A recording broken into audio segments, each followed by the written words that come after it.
This vanity finds expression in the whole way in which things exist, in the infinite nature of time and space, as opposed to the finite nature of the individual in both, in the ever-passing present moment as the only mode of actual existence, in the interdependence and relativity of all things, in continual becoming without ever being, in constant wishing and never being satisfied, in the long battle which forms the history of life, where every effort is checked by difficulties and stopped until they are overcome.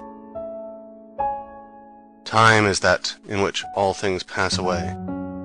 It is merely the form under which the will to live, the thing in itself, and therefore imperishable, has revealed to it that its efforts are in vain. It is that agent by which, at every moment, all things in our hands become as nothing, and lose any real value they possess. That which has been exists no more. It exists as little as that which has never been. But of everything that exists you may say, in the next moment, that it has been. Hence, something of great importance now past is inferior to something of little importance now present, in that the latter is a reality, and related to the former as something to nothing. A man finds himself, to his great astonishment, suddenly existing after thousands and thousands of years of non-existence. He lives for a little while, and then, again, comes an equally long period when he must exist no more. The heart rebels against this, and feels that it cannot be true. The crudest intellect cannot speculate on such a subject without having a presentiment that time is something ideal in its nature. This ideality of time and space is the key to every true system of metaphysics, because it provides for quite another order of things that is to be met with in the domain of nature. This is why Kant is so great. Of every event in our life, we can say only for one moment that it is, forever after that it was. Every evening we are poorer by a day.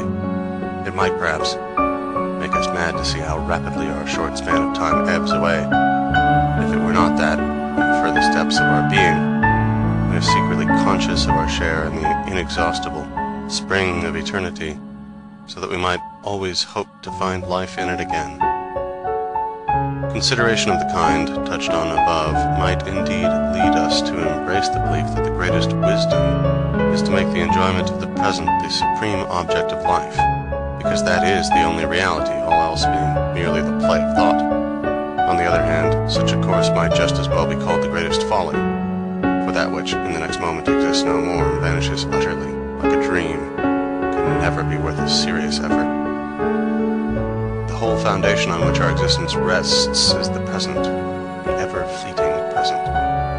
It lies, then, in the very nature of our existence to take the form of constant motion, and to offer no possibility of our ever attaining the rest for which we are always striving. We are like a man running downhill who cannot keep on his legs unless he runs on, and will inevitably fall if he stops. Or again, like a pole balanced on the tip of one's fingers, or a planet which would fall into its sun the moment it ceased to hurry forward on its way. Unrest is the mark of existence.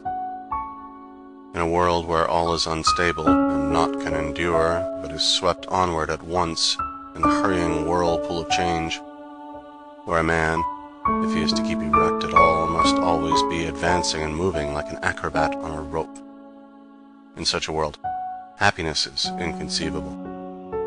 How can it dwell where, as Plato says, continual becoming and never being is the sole form of existence?